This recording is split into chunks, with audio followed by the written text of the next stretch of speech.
सितंबर 1950 एक लड़का पैदा होता है नरेंद्र दामोदर दास मोदी, जो पहले एक सेवक बनता है, फिर एक लीडर, और आज लोगों ने उसे एक गॉड बना दिया है।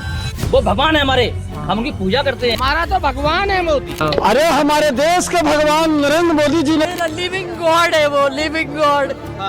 मैं खुद कन्विंस हो चुका हूँ, मैं कन्विंस परमात्मा ने मुझे भेजा है कि परमात्मा ने किसी पर्पस के लिए मुझे। अब मोदी जी एक लिविंग गॉड कैसे बन गए, इसको मैं वीडियो में आगे बताऊंगा। इससे पहले बात करते हैं उनकी पार्टी भाजपा के बारे में। लोगों को मोदी जी गॉड लगते हैं तो शायद भाजपा उन्हें एक ऐसी पार्टी लगती है जहाँ पर कोई भी जाकर स्वच्छ और ईमानदार बन जाता है, जैसे कि हिमांता बिस्वा शर्मा।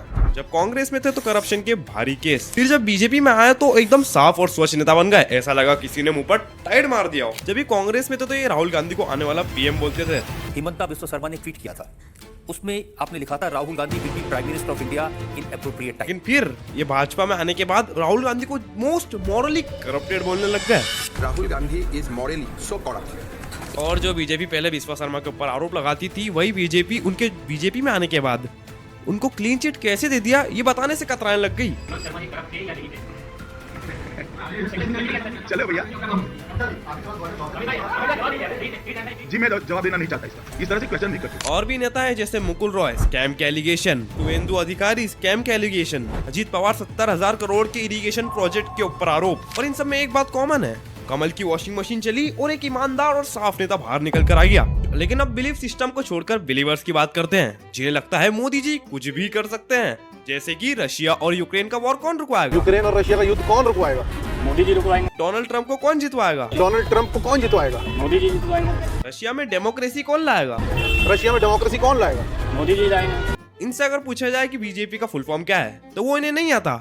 अगर इनसे पूछा कि लोकतंत्र क्या है तो वो भी इन्हें नहीं आता। और लल्लन टॉप के एक इंटरव्यू में बीजेपी के एक कार्यकर्ता से वंदे मातरम पूछ लिया, पसीने छूट गए उसके। उन्हें उनका दंड मिल जाएगा कि वंदे मातरम हिंदुओं की ठेस पे क्या ठेस पहुंची है, हिंदुओं के दिल पे कि उन्होंने वंदे मातरम का विरोध करना चाहा। अच्छा, एक बात, आपने नाम क्या बताया? शिवम अग्रवाल। वंदे मातरम सुनाइए। वंदे मातरम का विरोध करना उनका। वंदे मातरम सुनाइए। वंदे मातरम। वंदे मातरम कैसे सुनाएगा? देशभक्त थोड़ी ना, मोदी जी का भक्त है। और इन लोगों को कुछ पसंद है तो कुछ दिक्कत भी है, जैसे कि इनको दिक्कत है मस्जिद से, दाढ़ी वालों से और कांग्रेस से, या फिर राहुल गांधी से। राहुल गांधी जिंदाबाद, भारत जिंदाबाद, मस्जिद जिंदाबाद, ज्यादा बच्चे बहुत बुरे, घुसपैठी मारे जाएंगे, दाढ़ी वाले करेंगे। इससे फर्क नहीं पड़ता कि उसने देश के लिए क्या किया है, अगर बस मुसलमान नहीं होना चाहिए। शाहरुख खान मुर्दाबाद, आमिर खान मुर्दाबाद, अजय देवगन जिंदाबाद, अक्षय कुमार जिंदाबाद। इसलिए एजुकेशन इज इम्पोर्टेंट। तीसरा कहा था विमेन डेवलपमेंट की मैंने बात कही थी। मैं कब हो गया ये? मोदी जी ने बीए और एमए कर लिया जब वो भिक्षा मांग रहे थे, बोलो तो भीख मांग रहे थे। अरे हम तो फकीर आदमी हैं, झोला लेके चल पड़ेंगे जी। राइटर नीलांजन मुखोपाध्याय ने मोदी जी के ऊपर एक किताब लिखी थी, जिसमें लिखा था कि कैसे जब मोदी जी 6 साल के थे तो वडनगर स्टेशन में चाय बेचा करते थे, और ये चाय वाला किस्सा तब से इनकी बातों का अहम हिस्सा बन गया। 2015 में मोदी जी ने एक इंटरव्यू में बताया कि वो बहुत गरीब परिवार में पैदा हुए। वो बचपन में स्टेशन में चाय बेचा करते थे। इन्होंने कहा कि मैं गरीबी में पैदा हुआ, मेरा पूरा बचपन गरीबी में निकला, मेरे लिए गरीबी एक पहली इंस्पिरेशन रही है जिंदगी की। पर ये बात कितनी सच है, लोगों ने टाइम टू टाइम सवाल उठाया। जैसे कि ये देखो, सूट बूट वाले मोदी जी, ये खुद को गरीब नहीं, बहुत गरीब परिवार का बताते हैं। ये उनका घर है, ज्यादा बड़ा नहीं है, लेकिन क्या तुम्हें उस वक्त के बहुत गरीब परिवार का घर लगता है? 1950 के।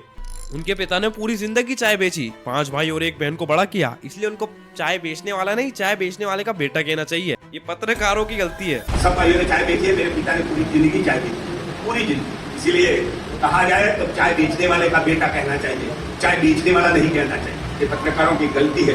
नीलांजन ने ये भी बताया कि जो मोदी जी की गरीबी वाली कहानी है वो बहुत ग्रॉसली एग्जैजरेटेड है, यानी कि उसे बहुत बड़ा चढ़ाकर बताया गया है। अब तुम सोच रहे होगे कि इन कहानियों को क्यों इतना बड़ा चढ़ाकर बताया जाता है। नीलांजन कहते हैं कि ऐसा इसलिए किया जाता है ताकि लोगों को एक आइडिया बेचा जा सके।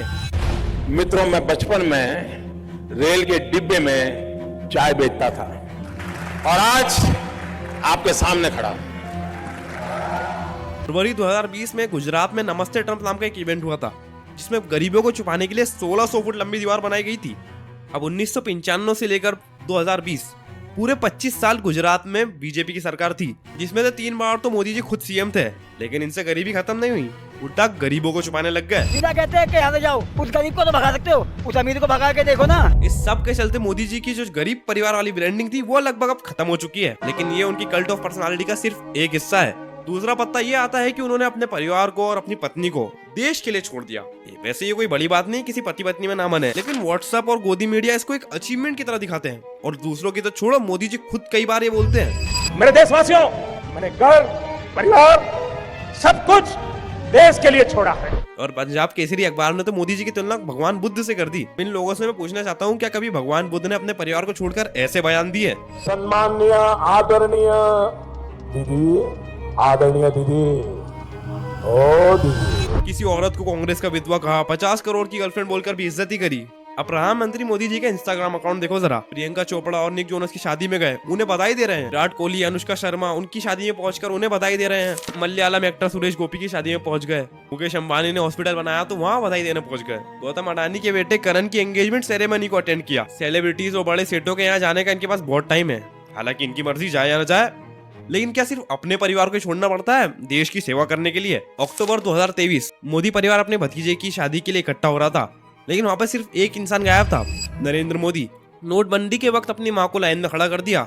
और 5 साल पहले बीबीसी के एक रिपोर्टर ने प्रधानमंत्री के भाई प्रहलाद मोदी से एक इंटरव्यू लिया। तेरे परिवार ने दूर रखवानी सूचना आपवामां आवे। और इस बात का सीधा मतलब है कि परिवार के बाकी सदस्य दूर रहें। ये मोदी जी की मर्जी है, वो अडानी अंबानी से रिश्ता रखना चाहते हैं, अपने परिवार से नहीं।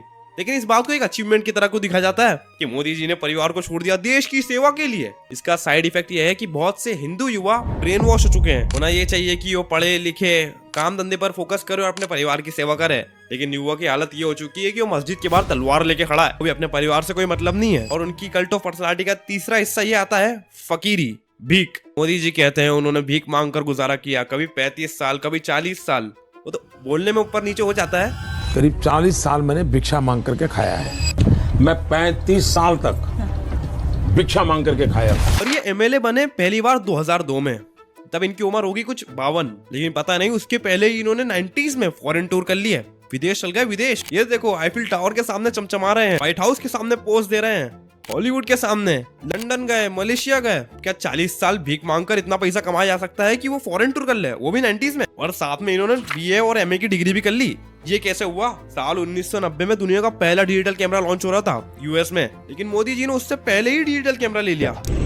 मैंने पहली बार डिजिटल कैमरा का उपयोग किया था 87-88 में से। मतलब किस लेवल की भिक्षा थी देखो, फॉरेन टूर भी कर लिया और डिजिटल कैमरा भी ले लिया डिजिटल कैमरा के आने से पहले। वाह क्या फकीरी है। वाह मोदी जी, वाह वाह। कभी खुद ही कहते हैं हम तो फकीर आदमी हैं, झोला लेकर चल पड़ेंगे। अरे हम तो फकीर आदमी हैं, झोला लेके चल पड़ेंगे जी। देखा है कोई फकीर 1.5 लाख का चश्मा पहने हुए? ये मोदी जी मामू क्यों बना रहे हो? लेकिन अगर ये फकीरी वाली बात भी लोगों के दिमाग में नहीं बैठती तो अगला पत्ता इनका आता है कि इन्हें भगवान का अवतार ही दे दो। वाह क्या सीन है, वाह क्या सीन है। मोदी जी भारत के भगवान का वरदान बन के आए हैं। भगवान नहीं, मनुष्य के रूप में नरेंद्र मोदी जी के रूप में अवतार लिया। हमारे माननीय प्रधानमंत्री जो खुद भगवान स्वरूप है, मोदी जी के रूप में श्री रामचंद्र ने जन्म लिया है। मोदी जी है ना, साक्षात भगवान महाकाल जी का अवतार है। मोदी राम और अमित शाह। कुछ लोगों ने तो मंदिर भी बना दी है। और ये इकलौते नहीं है, एक टाइम पर हिटलर को भी जीसस से कंपेयर किया जाता था, लेकिन उस समय फिर ये बात उठी कि जीसस तो शांति की मूर्त है और हिटलर मौत का सौदागर है। तो ये बात जमेगी कैसे? इसके लिए उन लोगों ने बाइबल ही बदल दी। जीसस को इस तरह दिखाया कि वो यहूदी के खिलाफ एक लड़ने वाले फाइटर हो। वैसे ही मोदी जी को लोग बार बार भगवान कहकर पुकारते हैं, लेकिन फिर वही बात आ जाती है कि मोदी जी तो मुसलमानों के खिलाफ नफरत फैलाते हैं। रामायण में मुसलमानों का कोई जिक्र नहीं है, लेकिन इन लोगों ने रामायण को भी बदल दिया। 2016 में बीजेपी के एक एमपी ने कहा था कि मुसलमान तो रावण के वंशज हैं। व्हाट्सएप पर एक झूठा ग्रंथ फैला दिया, धर्म हिंसा तथैव च। धर्म हिंसा तथा च। आपको जान करके आनंद होगा कि ये किसी भी ग्रंथ में कहीं पर भी नहीं लिखा हुआ है, और इससे आपके रोंगटे भी खड़े हो जाने चाहिए कि ये कौन सी सेंट्रलाइज्ड कॉन्स्पिरेसी यूनिट है जो इतनी बड़ी बड़ी साजिशें करती है कि जो बात धर्म ग्रंथ में लिखी भी नहीं हुई है उसको संस्कृत में लिख करके उसको चारों तरफ व्हाट्सएप से और दूसरे जरियों से फैला देते। अगर मोदी जी को ऊपर ही रहना है तो ये ऊपर रहने की कोशिश नहीं करते, ये सामने वाले की टांग नीचे खींचते। लेकिन सच तो ये है, मोदी जी पीएम बनने के बाद एक भी प्रेस कॉन्फ्रेंस या अनस्क्रिप्टेड इंटरव्यू में नहीं गए।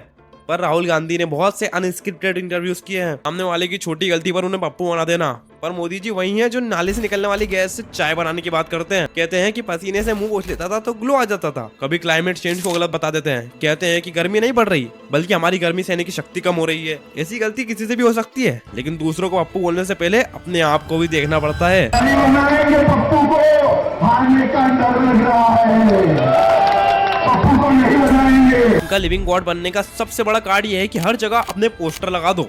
तुमने भी कई बार सोचा होगा कि ये ब्रांड्स हर जगह अपने पोस्टर को लगाते हैं। सबको तो पता है कि वो ब्रांड्स क्या हैं, लेकिन in the site in the mind, यानी कि जितना नजरों में रहोगे उतना दिमाग में रहोगे। अखबार में मोदी जी, रेडियो पर मोदी जी, टीवी चैनल पर मोदी जी, फेसबुक पर मोदी जी, पेट्रोल पंप पर मोदी जी, हर जगह पोस्टर पर मोदी जी, गूगल पर दिख रहे हैं, हर सरकारी स्कीम पर दिख रहे हैं और कोविड-19 के सर्टिफिकेट पर भी दिख रहे हैं। वाह, 2022 की इस रिपोर्ट को देखो। बीजेपी ने 6,500 करोड़ पे खर्चा किए खुद को एडवर्टाइज करने के लिए और रोज के 71 लाख अलग लग गए अखबार में शक्ल दिखाने के लिए। और गोदी मीडिया और गोदी यूट्यूबर जो आए दिन इनकी चाटुकारिता करते हैं उसका अलग।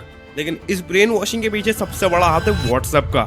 जो मैसेज व्हाट्सएप पर फैलाए जाते हैं वो ना कि सिर्फ झूठे बल्कि बहुत खतरनाक भी होते हैं। अमित शाह भी अपने एक भाषण में अपनी तारीफ कर रहे थे, कह रहे थे कि उनकी बीजेपी आईटी सेल के पास काबिलियत है किसी भी झूठ को फैलाने की। जनता के अंदर पहुंचाने का, चाहे खट्टा हो चाहे मीठा हो, चाहे सच्चा हो चाहे झूठा हो, ये काम कर सकते हैं।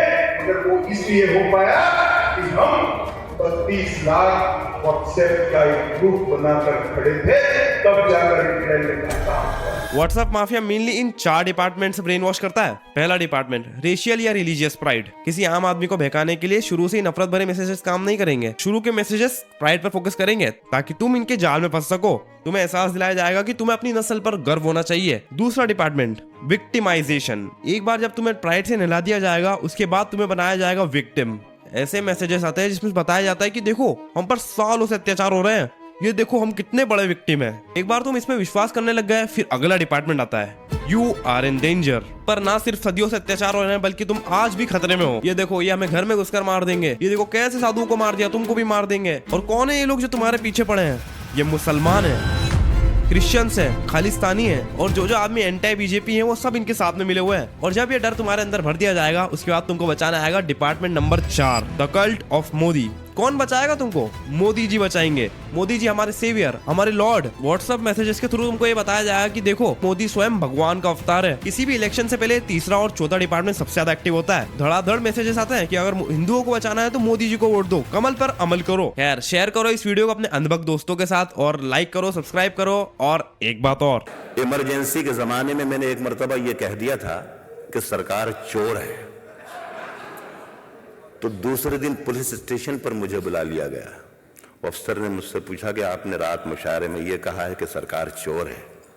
मैंने कहा जी हाँ, ये तो कहा है कि सरकार चोर है, लेकिन ये नहीं कहा कि हिंदुस्तान की सरकार चोर है, कि पाकिस्तान की सरकार चोर है, या अमेरिका की सरकार चोर है, या बरतानिया की सरकार चोर है।